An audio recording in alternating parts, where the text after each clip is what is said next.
Bienvenidos al podcast de USFQ Law Working Papers. Somos una serie académico-jurídica de difusión continua que busca ser pionero en rediseñar el discurso público y académico en torno al derecho en el país. Contaremos con la participación de los actores más importantes de la ciencia jurídica y de los talentos de las nuevas generaciones.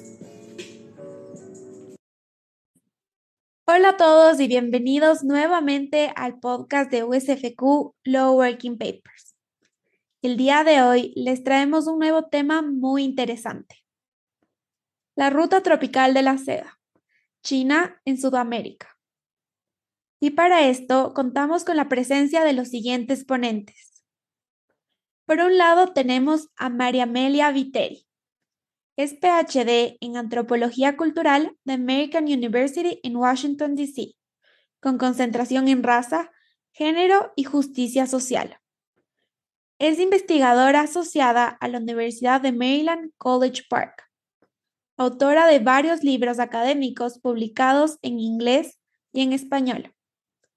Además, es editora y coautora en la investigación contenida en el libro The Tropical Silk Road: The Future of China in South America. Por otro lado, tenemos a Pedro Gutiérrez Guevara. Es abogado y licenciado en Ciencias Políticas y Sociales por la Universidad de Cuenca. Actualmente cursa la especialización superior en Derechos Humanos, mención Reparación Integral en la Universidad Andina Simón Bolívar. Es consultor, investigador y mediador acreditado en Cusca Estudio Jurídico. Integrante de la Alianza contra las Prisiones de Ecuador. Además, es coautor en la investigación contenida en el libro The Tropical Silk Road: The Future of China in South America. Y por último tenemos a David Delgado, quien moderará el podcast del día de hoy. David es abogado por la Universidad San Francisco de Quito y tiene una subespecialización en Derecho Empresarial. David trabaja en asesoría jurídica de Produbanco y se dedica a la investigación académica. Ha publicado en distintas revistas internacionales y actualmente es director de USFQ Law Working Papers. Sin más que decir, podemos dar inicio a este podcast. Muchas gracias, Cami, por la cálida presentación. Siempre es un gusto para nosotros contar con ponentes, investigadores y activistas de tan alto prestigio como quienes nos acompañan hoy. Quiero igual dar la bienvenida a María Amelia Viteri, quien, como ya mencionaste, participó como investigadora, editora y coautora, y a Pedro, quien también participó en calidad de investigador y coautor del libro que en español vendría a ser La Ruta Tropical de la Seda: El futuro de China en Sudamérica, ¿no? Que es el objeto de nuestro conversatorio. Hola Pedro, hola María Amelia, bienvenidos. ¿Cómo se encuentran en esta fría mañana en Cuenca, en Maryland? ¿Nos pueden comentar un poquito y ya podemos empezar con ello? ¿Qué tal, David? Bueno, aquí en el Distrito de Columbia, en Washington, D.C., con frío. Supuestamente estaba primaveral, pero ahora va a caer nieve. Pero muy feliz de acompañarles. Hola David, de igual manera acá desde Cuenca también, mucho frío, muchas lluvias, pero sin duda importante poder compartir con ustedes y estar siempre cercanos a estos debates también que aterrizan, digamos, en estos otros formatos como el podcast. Creo que estamos los tres con frío, no sé, todo el resto del equipo también entiendo debe estar congelándose, pero estamos haciendo lo que nos gusta y aquí estamos. Entonces, muchas gracias de nuevo por venir. Nos alegra contar con su presencia y ya quisiera dar inicio al tema de hoy. Entonces, quisiera dar una breve introducción y luego empezaré como a hacerles un poco de preguntas para que nos cuenten ustedes, que son los expertos en estos temas. Y bueno, este tema tan interesante que es el stepping out de China o la salida al mundo y sobre todo su relación en Sudamérica.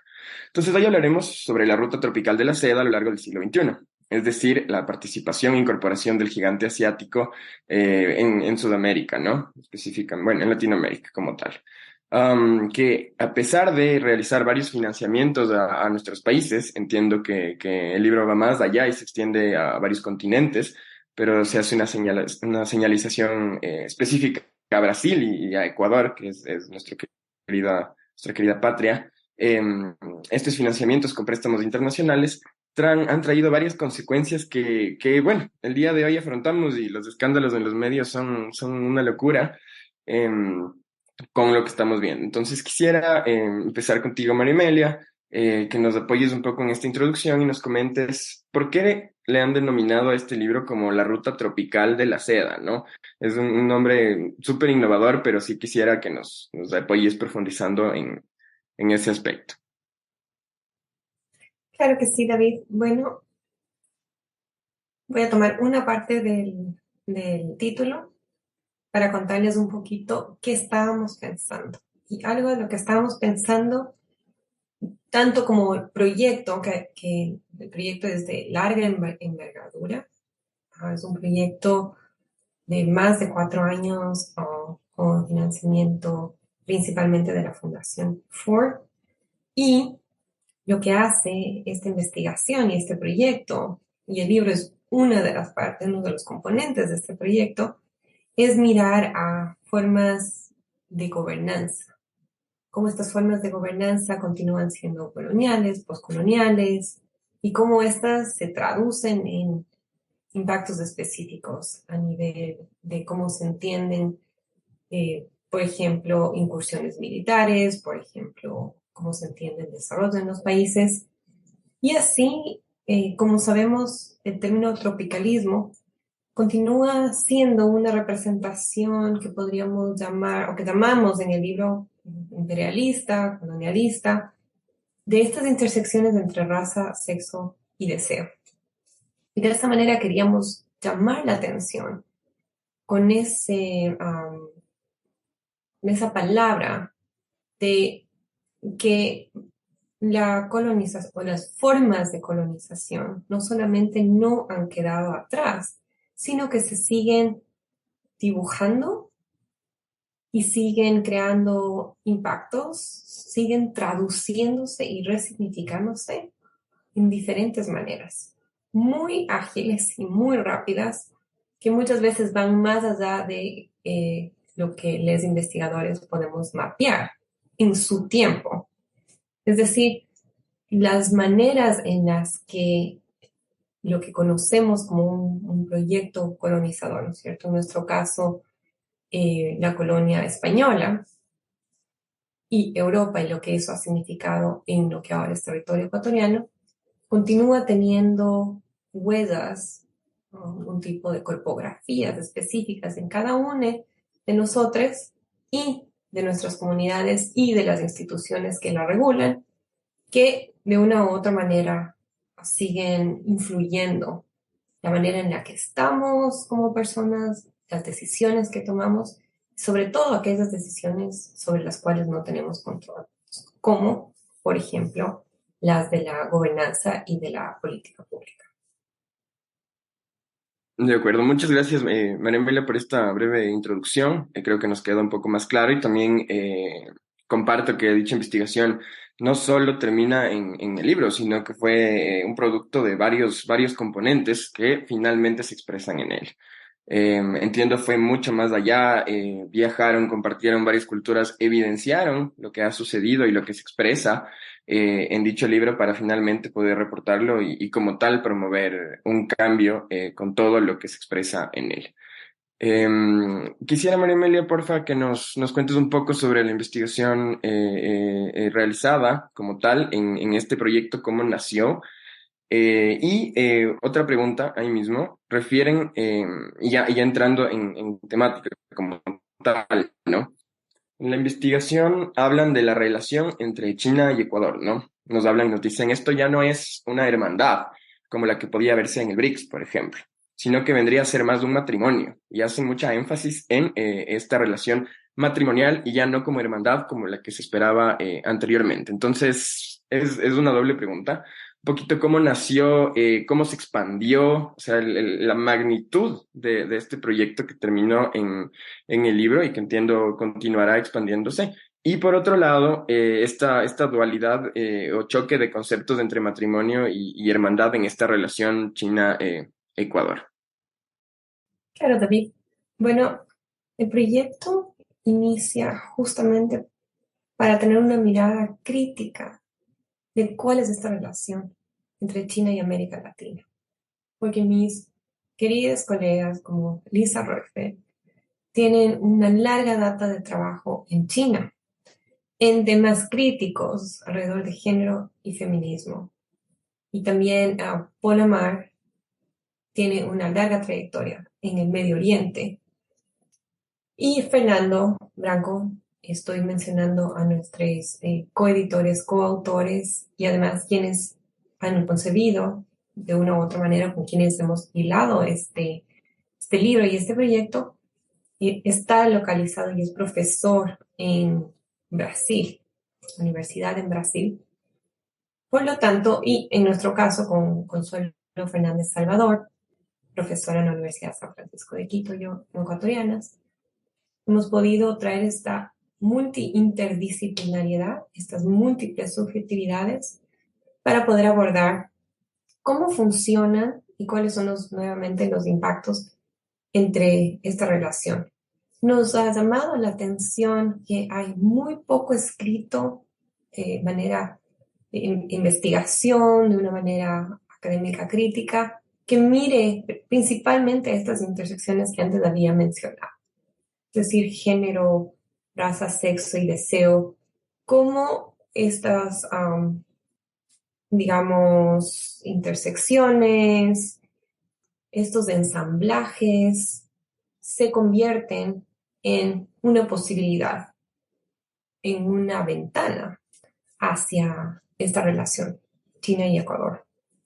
Entonces, nace también con un deseo como investigadores críticos y como activistas de poner a la luz qué está atrás de esta relación. Es decir, más allá de los convenios bilaterales, más allá de los proyectos de mega infraestructura, cuáles son las narrativas, cuáles son los discursos y sobre todo cómo esos discursos se traducen en impactos específicos, se traducen en nociones específicas que nuevamente afectan a todas las poblaciones, particularmente a las poblaciones con mayor vulnerabilidad. Por eso en el libro lo que hacemos es, hicimos un mapa, es decir, para componer el libro, una vez que teníamos los datos de la investigación, que como bien decías, David nos llevó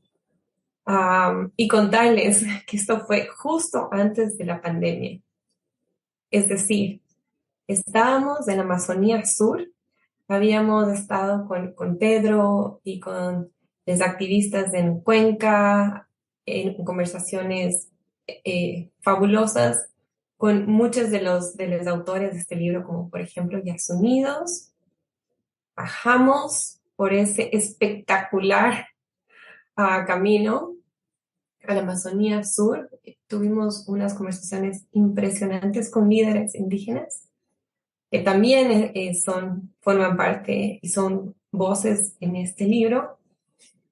Y sentíamos que con poca conexión a Wi-Fi, entre comillas, nos perseguía estas noticias del COVID. Y lo que nos iba llegando es poco a poco, de repente la Universidad de Lisa en California estaba cerrada. Y así. Pero no sabíamos exactamente qué, como la mayoría, qué debíamos hacer. No sabíamos que se trataba de la emergencia de salud que iba a implicar. Y con el COVID siguiendo los dos pasos de la investigación, volamos a Río de Janeiro para tratar de empezar la agenda planificada. Y de la agenda planificada logramos algunos de los días iniciales y muchos de los otros tuvimos que cancelar y postergar porque ya Brasil estaba en ese momento como uno de los núcleos de COVID-19 y tomamos la decisión de todos regresar en ese sentido al norte porque no había ninguna otra opción. Así que bueno, contarles que esa es otra de las anécdotas, muchas entre otras de las anécdotas de campo.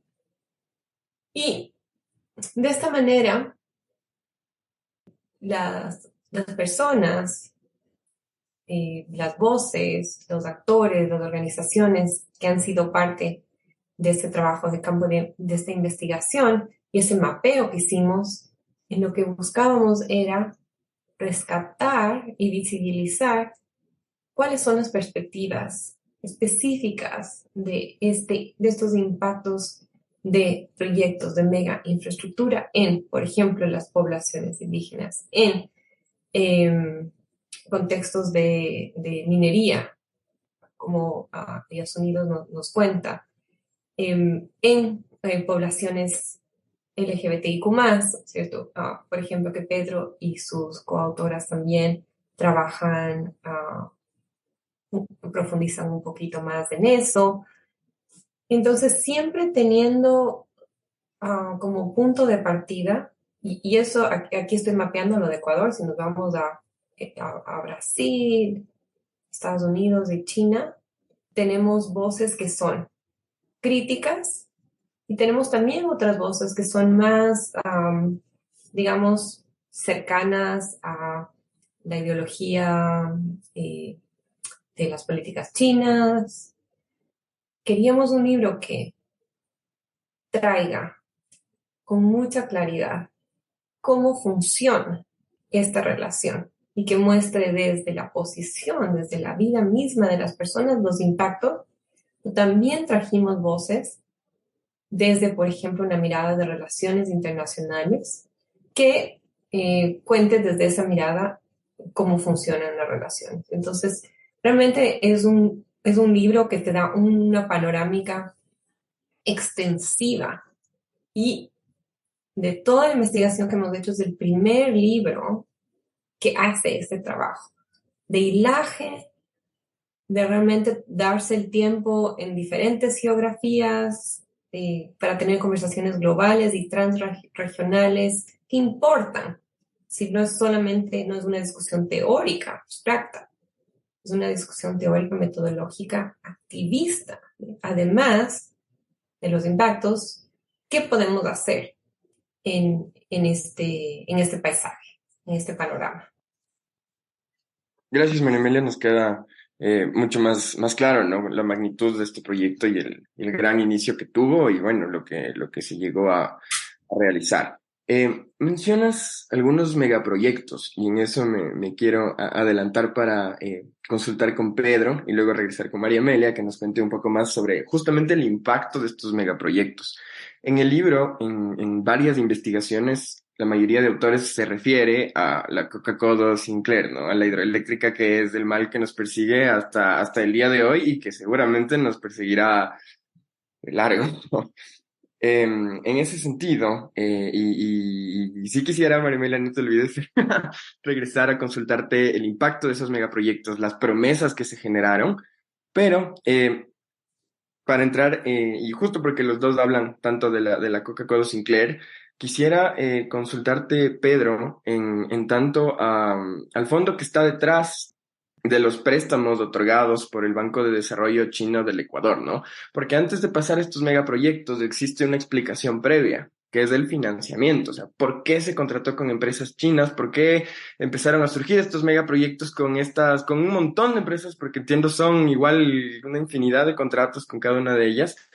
Y tú nos cuentas un poco sobre la lógica del triángulo de hierro dentro de este financiamiento internacional. Entonces, Pedro, quisiera que nos expliques un poco en qué consiste esta lógica de financiamiento detrás, las condiciones que existieron para entender por qué llegamos a la construcción de estos megaproyectos con tantas empresas asiáticas y luego regreso con María Amelia para que nos cuente el impacto. ¿Crees que esto era previsible, todo lo que iba a suceder, o nos tomó por sorpresa a todos? Sé que son un montón de preguntas, estimado Pedro, pero espero nos puedas guiar por ese lado. Gracias, David. Bueno, lo que voy a compartir justamente es a partir, digamos, de este escrito que pudimos aportar al libro, que lo realicé con mis compañeras Sofía Carpio, con Mayra Flores también, y que lo habíamos denominado Las fisuras del proyecto Coca-Cola Sinclair, infraestructuras y desastres desde la visión masculina del desarrollo. Y creo que para partir, digamos, con estos cuestionamientos que tú señalas, es importante comprender, digamos, también como el enclave geopolítico, en este caso, en el cual el Ecuador se encontró, digamos, con esta transición de inestabilidad política, democrática, digamos, previo a la era de la Revolución Ciudadana o a estos momentos del correísmo, digamos, como tal, ¿no? Es decir, hay un cambio de tuerca de alguna manera en cuanto a un posicionamiento de una izquierda revolucionaria que justamente trataba de alejarse también, digamos, de este discurso, sobre todo imperialista del norte global, visto justamente con esta idea de Occidente capitalista, etcétera, ¿no? Entonces, evidentemente, no solo en lo discursivo, y ahí vemos temas importantes justamente como en cuanto al correísmo, como por ejemplo el Estado propaganda, que sin duda a nivel ideológico, pues utilizó, digamos, los medios de comunicación, los discursos, el poder hiperpresencialista de la Constitución de 2008, no solo para mencionar, digamos, que hay un cambio estructural, ideológico, institucional a nivel país, ¿no? Sin duda eso también conllevó en relación a las relaciones internacionales, a las negociaciones, etcétera. Y en ese punto, pues, vemos que hay un alejamiento, sí, digamos, con el Banco Mundial, con el con el FMI, con el BID, etcétera, que sin duda tenían aún una presencia en el país, sin duda por ciertos financiamientos, la deuda, etcétera.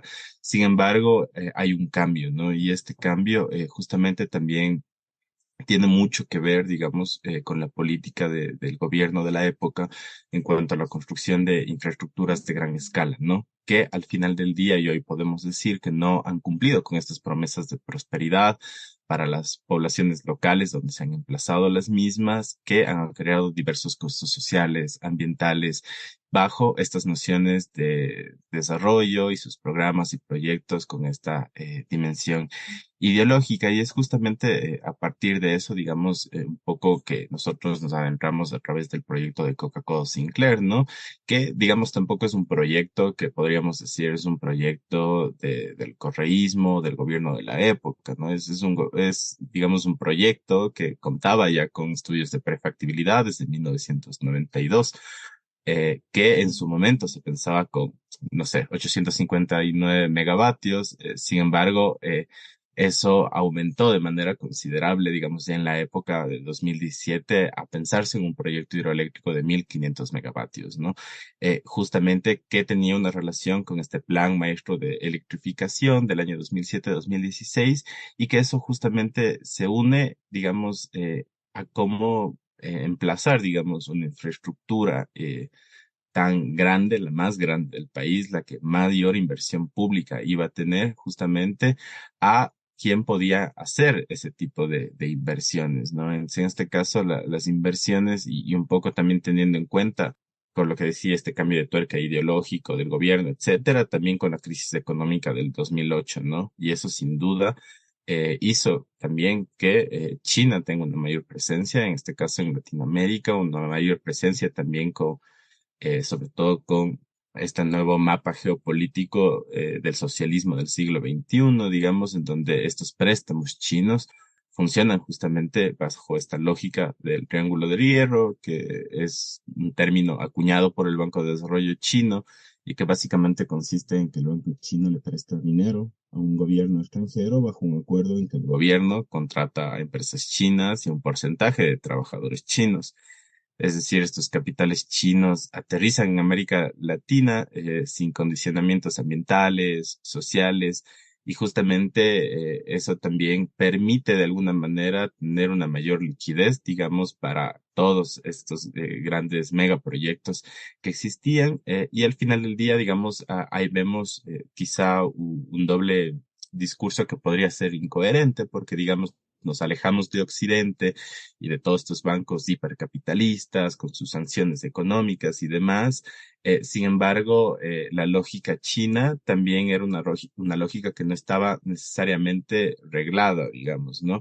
Que si bien no se metía de fondo con la inversión social que se iba a hacer con el préstamo y con la construcción, evidentemente realizaba también un sistema, digamos, de despojo en cuanto primero al emplazamiento. Por ejemplo, en el caso ecuatoriano, de más del 70% de contratos públicos de la época fueron concesionados a empresas chinas, como en este caso, digamos, a los oleoductos, a los CP, etcétera, temas extractivistas, mineros, construcción, de carreteras, de dragados, de hidroeléctricas, etcétera. Todo lo que en ese momento el gobierno denominaba también los sectores y los recursos estratégicos, ¿no?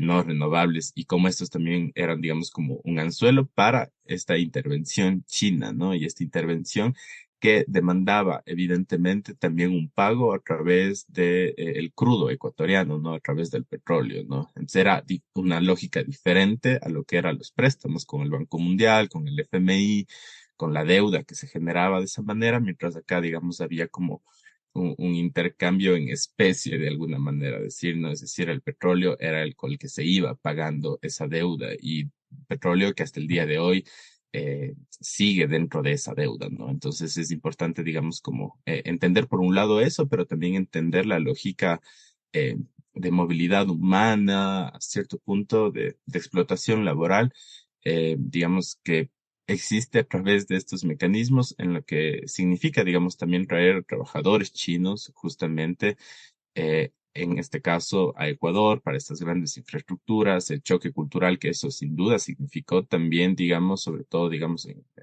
en lugares de la Amazonía, y el emplazamiento de estos campos, etcétera, y eso como conlleva a una ruptura, digamos, total del tejido social de las comunidades, de los pueblos y nacionalidades que viven ahí, pero sin duda algo que específicamente se veía, digamos, con el caso de la Coca-Cola Sinclair, y desde ahí iniciamos, digamos, como junto a mis compañeras, digamos, con esta necesidad como de investigar o de ver qué es lo que resultaba, era justamente lo que sucedió en este caso con la cascada de San Rafael, ¿no? Que era la cascada más grande del Ecuador, que estaba entre Napo y Sucumbíos y que desapareció el 2 de febrero del 2020 por la erosión del río Coca, que también tenía mucho que ver en este caso con lo que posteriormente hubo, la ruptura del SOTE, del OCP, y justamente este gran impacto en las comunidades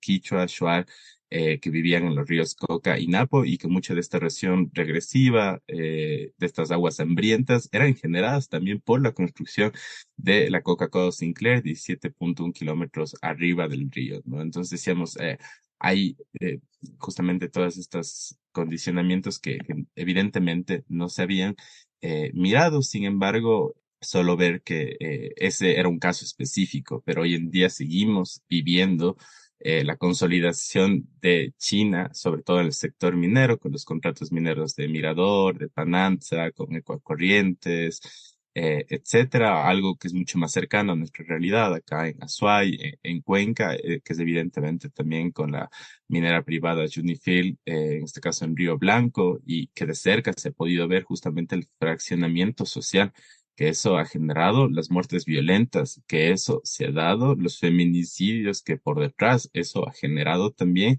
digamos. Entonces, sin duda, una política de endeudamiento, de inversión, en este caso, que dirían de diferente tipo, bajo esta lógica binaria de Occidente, Oriente, estamos frente al imperialismo yanqui o a este nuevo imperialismo capitalista comunista chino. Es decir, había mucho discurso por medio que trataba de vender esto a través del Estado propaganda también. Entonces, de que era previsible, sin duda, era previsible, porque los dos sistemas son sistemas capitalistas, y son sistemas que evidentemente no ven, digamos, en cuanto a los impactos ni ambientales ni sociales, sino más bien al beneficio, en este caso, de las empresas, de las corporaciones o de los estados. Gracias, Pedro. Y comparto totalmente, ¿no? Porque ahora vemos, por ejemplo, en la naturaleza de contratos de financiamiento, siempre están presentes estas cláusulas y condiciones relacionadas al medio ambiente y sociales, ¿no? O sea, te presto para que hagas determinado proyecto, pero cumple siempre con cuidar el medio ambiente, etcétera. Algo que no pasa en estos préstamos y financiamientos chinos y que por ende los vuelve tan atractivos. Muchas gracias por la profundidad y nos hablaste un poco también de los impactos que genera estos megaproyectos. Entonces, con ello quisiera referirme, María Emilia, tú nos hablas tanto de la Coca-Cola como de las escuelas del milenio, ¿no? Ya en la investigación particular se les llama como megaproyectos vanidosos, si no me falla la traducción, porque el libro aún no está traducido al español. Sin embargo, entiendo en un futuro también lo estará. Pero sí quisiera que nos cuentes sobre la situación que se vivió al momento de proponer la construcción de la hidroeléctrica, ¿no? Entiendo los pueblos indígenas, la nación en general, la constitución del 2008 con el suma causa y las promesas, la revolución, esta euforia para llegar al megaproyecto de la Coca-Cola, que fue el número uno en la historia del Ecuador y que ahora tiene las placas ahí de quienes llegaron hasta este desarrollo, ¿no? Entonces, ¿qué promesas hubieron en ese momento? Y bueno, los impactos que terminaron en esta gran decepción, por así llamarlo, y bueno, sufrimiento en las comunidades, sobre todo. Sí, no, muchísimas gracias, David. Como voy a pasarme, continuar hilando con lo que decía Pedro. Y entonces lo que estamos mirando son nuevos escenarios de lo que en el libro llamamos represiones populistas autoritarias, ¿no? Son mismas expresiones de formas de dictadura encubiertas con otras narrativas, otra forma de llamarlo, otro paquete básicamente, ¿no? Más los contenidos y los impactos siguen siendo iguales o peores en algunos casos que cualquier otra forma de dictatorial, donde las relaciones son completamente verticales, en donde los acuerdos no son horizontales y van a desfavorecer siempre a nuestros países y sobre todo van a impactar a las poblaciones más vulnerables. Y aquí solamente quiero intersectar algo que me habías preguntado anteriormente, David, que quizás no lo abordamos a profundidad, que es este concepto hablando de narrativas, las narrativas en la actualidad, el análisis discursivo, y aquí viene la lingüista en mí, ¿no es cierto? Que también soy lingüista, es una de las herramientas más importantes para poder hacer una mirada crítica, porque siempre necesitamos mirar qué hay detrás de las palabras, qué hay detrás de cómo se llaman, cómo se empaquetan las cosas, digamos así, ¿no? Y después cómo se venden. Si es que no somos críticos con eso, realmente vamos a consumir más aún en una era absoluta de medios sociales en auge que imponen agendas en diferentes poblaciones de diferentes maneras, vamos a estar bastante sesgadas, por decir lo menos. Entonces, los discursos de hermandad, por ejemplo, si ponemos, como hacemos en antropología, hermandad entre comillas, que han constituido que aparezca que la manera de hacer relaciones bilaterales o desarrollo de China con América Latina, con África, y ya ahí sí hay investigación documentada de la catástrofe creada, por ejemplo, en países como Etiopía, en términos nuevamente de tanto su tejido social como el impacto económico y cuáles son las consecuencias. Y las consecuencias son ambigüedades. Por ejemplo, intentamos encontrar en cualquier otro de los términos de los multilaterales, por ejemplo, que trabajan con América Latina o cualquier otro país, tú puedes encontrar los contratos, los términos, los análisis, los estudios abiertamente en la página web. Intentamos hacer lo mismo en este caso con los convenios bilaterales con China, por ejemplo, con Coca-Cola o con cualquier otro, y no es posible encontrarlos. Intentamos solicitarlos, nunca los tuvimos. Es decir, los términos bajo los cuales se negocian estos proyectos de mega infraestructura con China son puertas cerradas, son a puertas adentro. puertas cerradas, es decir, no sabemos qué nomás se ha negociado. Nunca lo sabemos probablemente.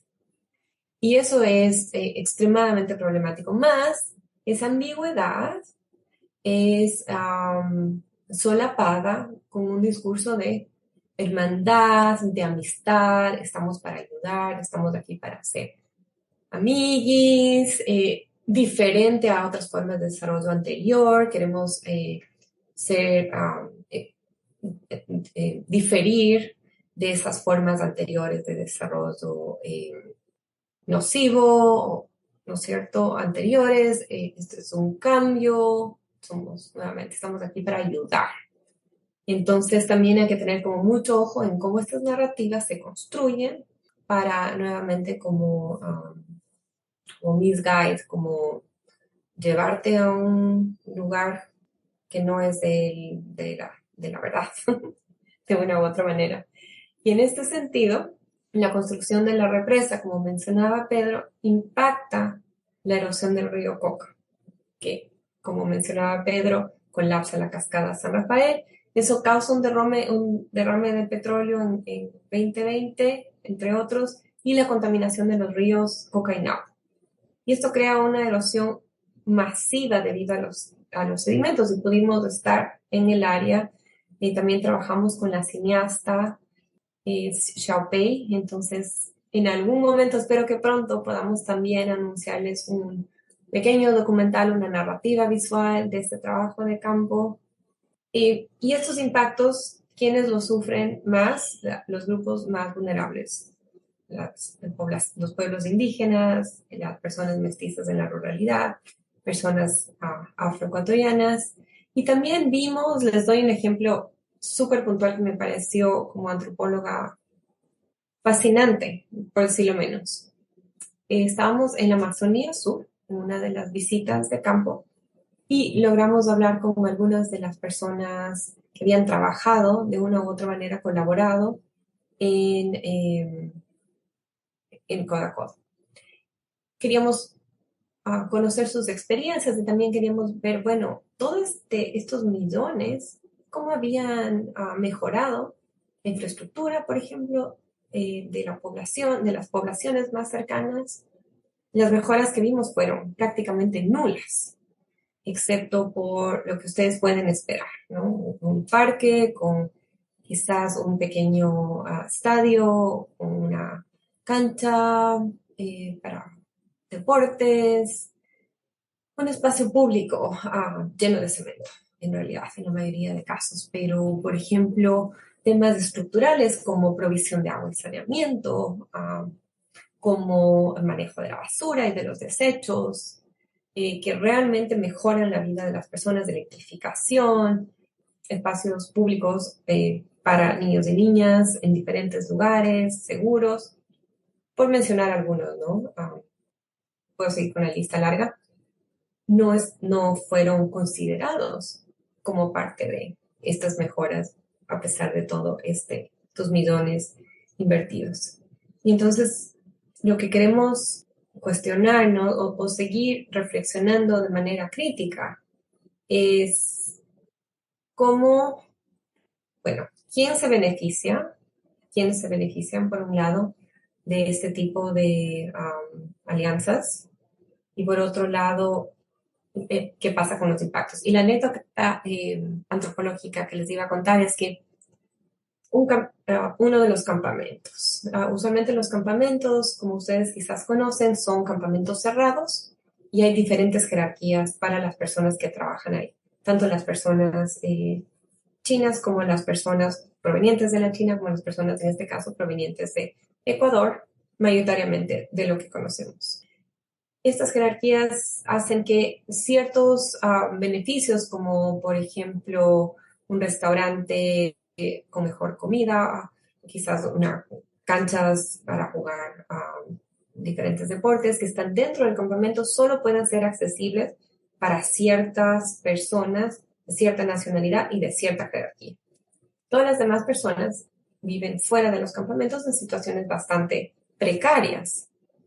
Uno de los trabajadores ecuatorianos nos comentaba que cuando se dieron cuenta que estaban trabajando sobre el tiempo, que estaban siendo tratados de una manera muy displicente por sus jefes provenientes de la China. Decidieron agruparse, como solemos hacer, creo que en eso los ecuatorianos somos bastante buenos, agruparse, llegar a un consenso y decir, bueno, esto no está bien. Vamos a hablar con la persona encargada y le vamos a decir si vamos a trabajar sobre horas, necesitamos. La ley dice que necesitamos esta compensación.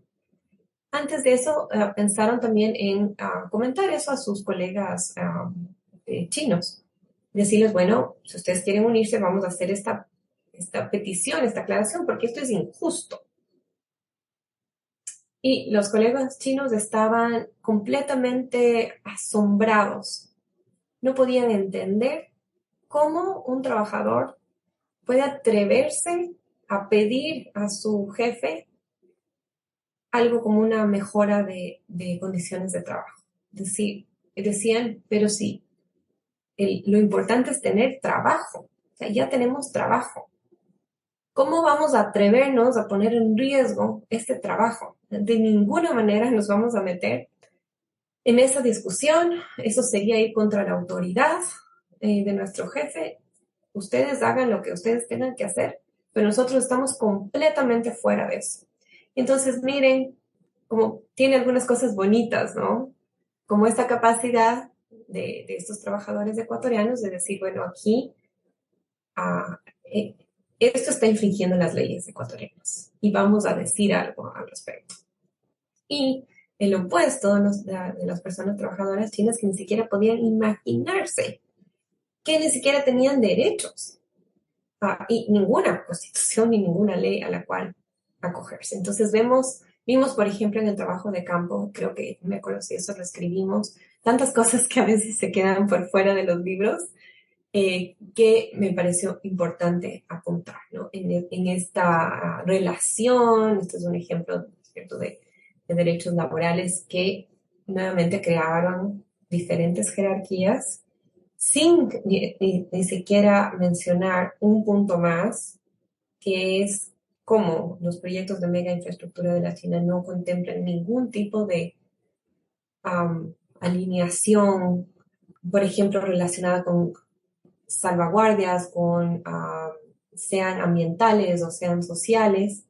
Hubieron impactos que incluso involucraron la pérdida de vida de personas que tenían una casita en el área de Kodo, que cuando la represa subió, se llevó la casa, los sembríos, y no hubo ninguna indemnización, ninguna alerta, ninguna forma de compensación, absolutamente nada, porque no había un análisis de que esa era una posibilidad y cómo iban a proteger, por ejemplo, a estas familias que estaban en peligro de que sus casas se pierdan, se inunden, sus vidas corran riesgo, sus sembríos corran riesgos, como para darles otro ejemplo así muy puntual hablando de los impactos. Y lo siento que me tomé un poquito más del tiempo. No te preocupes, muchas gracias, María Amelia. Creo que con los ejemplos podemos entender más la realidad, ¿no? De todas estas cosas que sucedieron y más proveniendo de ti que estuviste ahí, pudiste ver algo que, por ejemplo, yo no he visto y otras personas no hemos visto y solo vemos en los medios, escuchamos, pero ver creo que te cambia la vida y es un impacto súper grande. Nos hablaste mucho de esta narrativa, ¿no? Que vienen los financiamientos chinos, me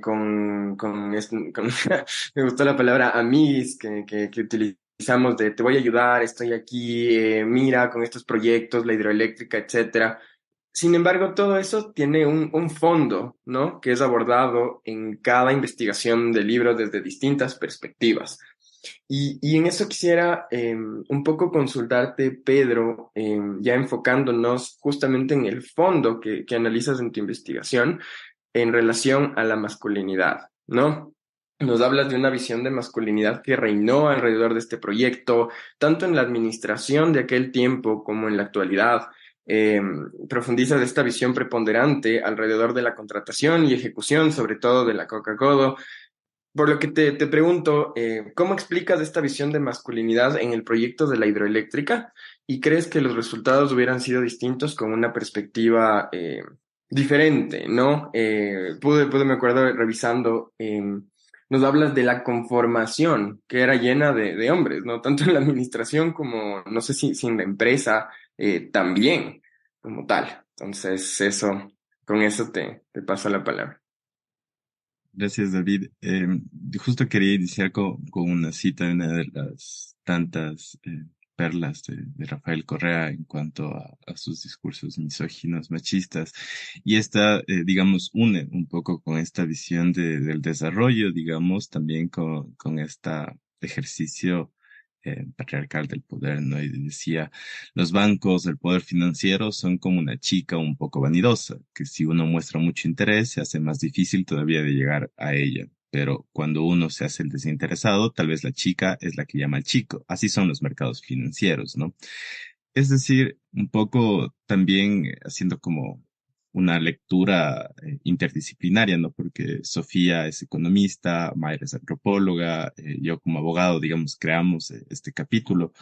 eh, y desde los diversos aportes que pudimos realizar, justamente también era importante como tener en cuenta el ejercicio del poder y la política ecuatoriana desde esta visión de la masculinidad arquetípica, ¿no? Y como contienen generalmente muchos de estos valores, ¿no? Que, digamos, estarían dentro de esta estructura heteropatriarcal, ¿no? Que es el control, la sabiduría, el ejercicio de las violencias, y cómo estas se performan no solo a través de los discursos, no solo a través del lenguaje no verbal, sino cómo estas llegan a enquistarse en las decisiones de poder, ¿no? Y cómo eso justamente también al final del día determina las realidades de las vidas a través de estos proyectos, de estos programas, etcétera, ¿no? Porque mucho de esta masculinidad hegemónica, evidentemente también, es que justamente se plantea esta idea de tener la suficiente sabiduría para qué es lo mejor para mis mandantes, qué es lo mejor para mi pueblo, y yo voy a decidir eso, y yo sé cuáles son esas necesidades, entre comillas, ¿no? Sin embargo, vemos que esta concentración del poder, justamente señalábamos que operaron en tres arenas, ¿no? Al menos, ¿no? Que era la correlación de las fuerzas, el diseño institucional y el Estado propaganda, que justamente mantienen esta lógica de esta inversión y de la deuda que viene a ser estos proyectos estratégicos, ¿no? Eh, a partir de ello, justamente, también veíamos, digamos, estas lógicas binarias, ¿no? Que aparecen justamente dentro de estos escenarios, ¿no? Y mucho de esto es como estas lógicas del desarrollo, del subdesarrollo, obviamente también estas lógicas entre las personas dominadas que estaban debajo de todas estas decisiones, ¿no? Que evidentemente estaban mujeres, niñas, niños, hombres racializados, precarizados, comunidades, pueblos, nacionalidades, etcétera, y veíamos mucho justamente, como tú mencionabas en la pregunta, que el 100% del directorio de la Coca-Cola Sinclair estaba conformada por hombres, que vamos a presumir que sin duda eran heterosexuales, de una clase media alta y socializados quizá como blancos en la sociedad ecuatoriana, ¿no? Porque recordemos que la blanquitud no tiene que ver solo con la pigmentación de la piel. Y a partir de ello, justamente también entender que era tanto el directorio de la Coca-Cola como de la Sinohidro, que hoy en día, digamos, está en la boca de la fiscalía, justamente del expresidente Lenín Moreno, frente a todas estas investigaciones que se están dando frente a casos de corrupción.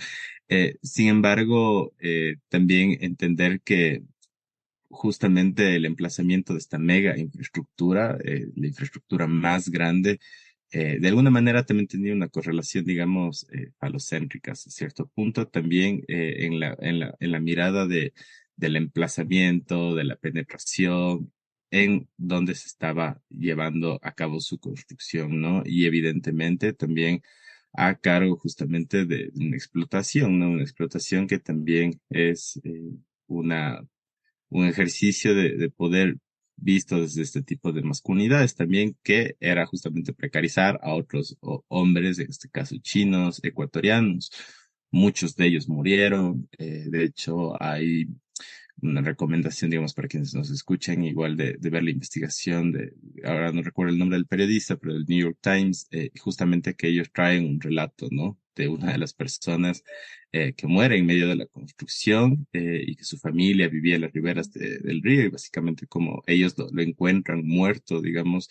Entonces, evidentemente también había una política necropolítica, digamos, de este tipo de actividades y de lo que ha significado la inversión china y la construcción de estas mega infraestructuras. Y a partir de ello, también justamente viendo cómo la dominación, la opresión, el despojo, esta humillación que ha habido, son sin duda también parte de esta dominación masculina, ¿no? Y de ahí también hay temas muy simbólicos, ¿no? Evidentemente, desde, por ejemplo, cuando se inaugura esta obra, el presidente chino con el presidente ecuatoriano, la delegación mayoritariamente masculina, y algo que nos llamaba mucho la atención, igual es justamente una de las placas, ¿no? Que están al ingreso justamente de esta mega infraestructura que dice a Rafael Correa Delgado, a Jorge Glass Espinel por ser los verdaderos forjadores y visionarios de hacer esta monumental obra, ¿no? Entonces hay como todas estas temas casi de rituales, digamos, también como no sé si banalización hacia estas figuras masculinas, ¿no? Que evidentemente no solo pasa en este caso, eso lo podemos ver hasta niveles de municipios, de juntas parroquiales, eso sucede todo el tiempo, digamos, esta veneración a, no sé, pues a la posición masculina del político, del líder, etcétera.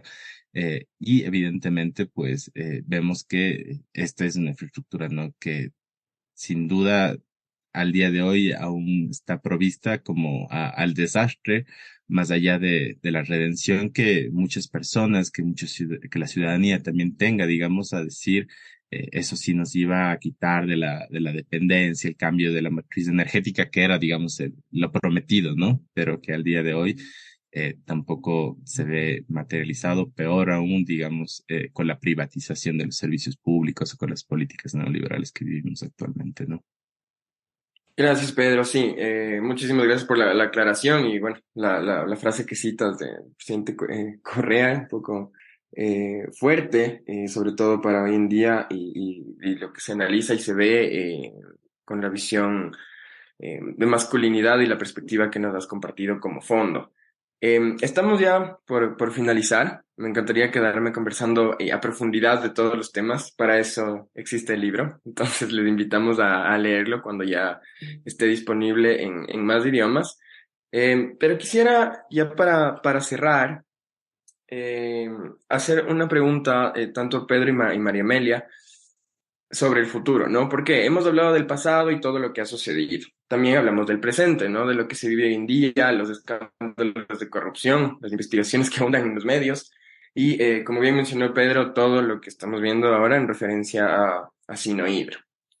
Quisiera mirar hacia el futuro y que nos compartan a todos, a quienes nos escuchan, su perspectiva sobre el camino que debería seguir el Ecuador frente a esta ruta tropical de la seda, ¿no? Pretendida en Sudamérica por el gigante asiático. ¿Creen, tanto Pedro como María Amelia, que seguimos siendo parte de esta ruta con todo lo que ha sucedido hasta el día de hoy? ¿Cuáles serían los pasos a seguir a un futuro para no caer en lo mismo, ¿no? En todos los efectos y consecuencias terribles que se han descrito. ¿Cómo podemos caminar hacia el futuro ahora en adelante con este análisis del pasado y lo que estamos viendo hoy en día en el presente? Podemos empezar contigo, Pedro. Gracias, David. Yo personalmente, ¿no? Y digamos como también desde mi posicionamiento ideológico, eh, creería que la dependencia, en este caso, ¿no? Que sean gobiernos que se han enunciado de izquierda, de derecha, o caer una vez más en esa lógica binaria, no nos va a ayudar, digamos, como para al menos políticamente estar en contra del extractivismo, en contra del despojo, en contra de las violencias, en contra de la vulneración sistemática de los derechos humanos, que también significa, en este caso, pues el emplazamiento de este tipo de proyectos, de programas, de inversiones que no tienen, digamos, al ser humano en el centro, ¿no? Y de igual manera a la naturaleza también. Yo creo que quizá eso sin duda sigue siendo un motor central, digamos, al menos en el caso ecuatoriano, como entender que al final del día,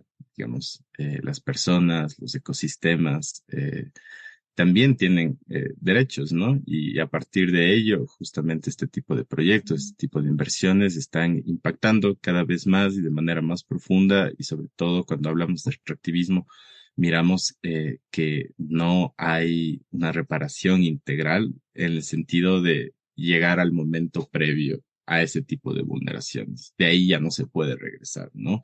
Entonces, hacia futuro también como entender que sin duda no sé si China sigue siendo el momento prometido, el espacio prometido. No sé si el norte global en general se ha visto desde la lógica europea, anglo, tampoco necesariamente. Y aún ahora, justamente que hemos visto, por ejemplo, ya el tema de volver a comprar, no sé, electricidad a Colombia, justamente vemos la venta desde el anterior gobierno al gobierno actual, también de empresas públicas, el tema de la privatización, que es un tema que se viene hablando desde hace mucho tiempo y que preocupa a diferentes sectores, y que sin duda eso también es una afrenta de alguna manera también a la inversión pública, al dinero público, y creo que hacia eso son debates profundos que como sociedad sin duda debemos propender a tener, y justamente también entender de alguna manera las lógicas que siempre han tenido, digamos, las multilaterales, ¿no? De donde vengan, justamente, y cómo eso ha significado en los impactos, sobre todo donde están los recursos naturales, ¿no? En este caso, justamente pueblos y nacionalidades, y eso hoy en día al menos, digamos, plantearlo en un sentido de una resistencia que es evidente, ¿no?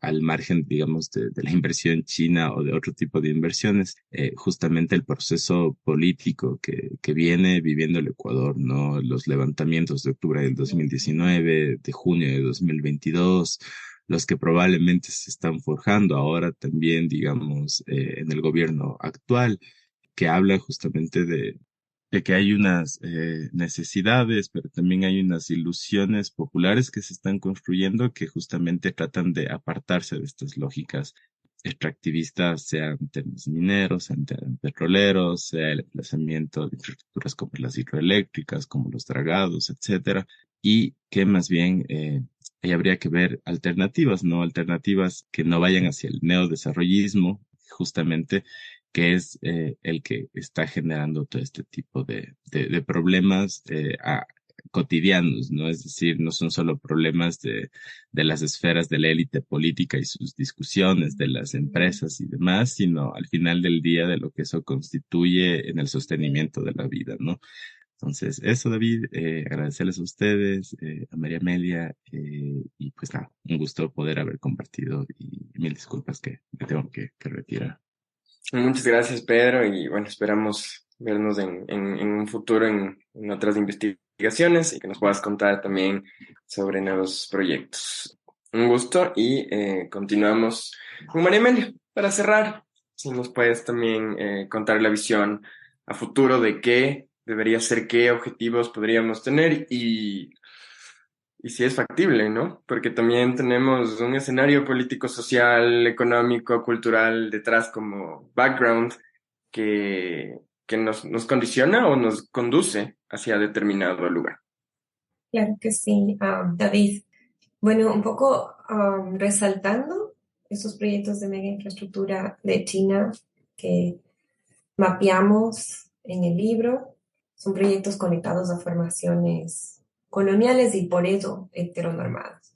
Abonando a lo que mencionaba Pedro, Y también quiero mencionar en la respuesta un punto más, que es cómo estos proyectos también han llevado a una criminalización de la protesta social. En el ejemplo que yo les daba, justamente buscaba llegar a eso, que también lo discutimos en el libro, y eso va directamente conectado a mi respuesta, que es principalmente alternativas al extractivismo. Uno, definitivamente, si es que miramos a los datos, al análisis hecho en el libro, alianzas con China, la manera en la que el gobierno de China propone las alianzas no conllevan beneficios para los países, incluyendo Ecuador. Esa sería una recomendación. Es decir, básicamente, en realidad, dado que Ecuador no aparece en ninguno de los mapas de juegos, entre comillas, geopolíticos globales. Somos un país tan pequeñito que realmente no jugamos en ninguno de esos tableros globales. Y entonces un gobierno tiene que ser extremadamente creativo y tener como muchas otras opciones y realmente intencionalidad para poder rechazar, digámoslo así, este tipo de alianzas con, específicamente en este caso, China, que como vemos ha sido detrimental al país. No han generado absolutamente nada de los objetivos que se habían propuesto, incluyendo objetivos de desarrollo socioeconómicos. Y entonces con eso, lo más importante es decir, ¿qué podemos hacer? Porque somos como ecuatorianos, somos parte de ciudadanos participantes en una democracia, donde quiera que estemos, ¿no es cierto? Incluso si estamos fuera del Ecuador. Es decir, de una u otra manera, abonamos la gobernanza. ¿Qué podemos hacer? Que no podemos controlar directamente lo que van a hacer los gobiernos de nuestros países. Sí podemos controlar lo que hacemos nosotros. Podemos fortalecer nuestras sociedades civiles. Eso es un tema central en el Ecuador ahora. Todo lo que acabamos de mencionar y lo que muestra el libro es una fractura de la democracia. Hay un resquebrajamiento de la democracia que lleva a mayor corrupción, que es la que estamos viendo ahora. Y hay también necesidad de nuevas formas de solidaridades entre ecuatorianos. ¿Cómo llegamos a esas solidaridades? Fortaleciendo la participación ciudadana, la sociedad civil y la democracia. Y eso empieza con uno mismo. O sea, no es el gobierno, no es la universidad, no es la iglesia o, no sé, cualquier organización a la que ustedes quieran atribuirle ese poder. Ese poder está en uno mismo. Entonces, si queremos cambiar estos impactos negativos, se puede hacer algo con uno mismo, y es la activa participación ciudadana, fortalecimiento de solidaridades en mi propia comunidad, el no reproducir formas coloniales racistas, xenofóbicas, sexistas, LGBTfóbicas en mi metro cuadrado, y cuando las escucho poder interrumpirlas, poder desaprenderlas y poder construir otros caminos de democracia y solidaridad. Entonces, mi invitación sería, como antropóloga, ¿no es cierto? Fuimos de lo macro, vamos a lo micro. Ese cambio en uno mismo hace un efecto de cascada. Y si se ponen a ver, ¿cuántas personas tienen ustedes en sus redes? Digamos que me voy a inventar. 500, 100, multipliquen esas 100 por otras 100, ya es un barrio, siga multiplicando, y es una ciudad, siga multiplicando, y es un país, después una región, y así, de repente tenemos un mundo.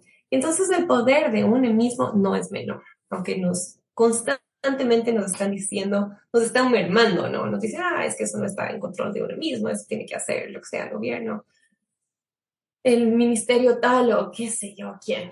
Y yo, como antropóloga, en mi experiencia les digo que ese cambio empieza con uno mismo, con ustedes mismos. Así que en una nota positiva, les invito a ponerse la camiseta de este cambio, de fortalecer nuestras democracias que bien lo necesitan. Y una buena noticia también es que ya empezamos a trabajar en la traducción del libro del Tropical Silk Road al español. Lo vamos a publicar con USFQ Press, con Stanford University. Estamos trabajando así a la carrera para que el libro salga este mismo año en español. Vamos a hacer un lanzamiento al cual, por supuesto, les vamos a invitar, David, Emilio, Camila, Daniela, agradeciéndoles también por ayudarnos a publicitar. Esperamos que quizás julio en Ecuador, el de inglés, en octubre California, y sin duda el próximo año, si es que no es de este mismo año, hacemos el gran lanzamiento del libro en español, que va a incluir un capítulo adicional sobre algunos de los temas que hemos venido conversando. Así que muchísimas gracias nuevamente. Gracias a ti, María Amelia, y con gusto todos creo que asistiremos a no perdernos estos lanzamientos y sobre todo el nuevo capítulo que me intriga saber y no nos has dado una pista de qué tratará, pero creo que en un futuro podemos conversar sobre el mismo. Les agradezco mucho, tanto María Amelia y Pedro, por acompañarnos hoy, compartir hoy sobre justamente la ruta tropical de la seda, China en Sudamérica. Sus aportes siempre son de gran valor para toda la comunidad académica y la sociedad. Con esto hemos terminado el día de hoy. Quisiera pedirles a todos, bueno, decirles a todos a quienes nos escuchan, que les extendemos la invitación a conocer sobre este estudio reflejado en el libro antes señalado y del cual esperamos ver traducido al español en un futuro cercano, como María Amelia ya nos ha adelantado extraoficialmente. Y les invito también a conocer más sobre USFQ Law Working Papers en nuestras redes sociales y académicas. Un gusto contar contigo, María Amelia. Que tengas un excelente día. Un gusto enorme a ustedes también. Un lindo fin de semana y gracias. Y felicitaciones por su trabajo. Les invitamos a difundir sus trabajos con nosotros. Pueden encontrar en todas nuestras plataformas los lineamientos de autor y las instrucciones de envío. Síganos en nuestras redes sociales, Instagram, Facebook y Twitter como @usfq_lwp y visualiza nuestro contenido en las plataformas SSRN y academia.edu.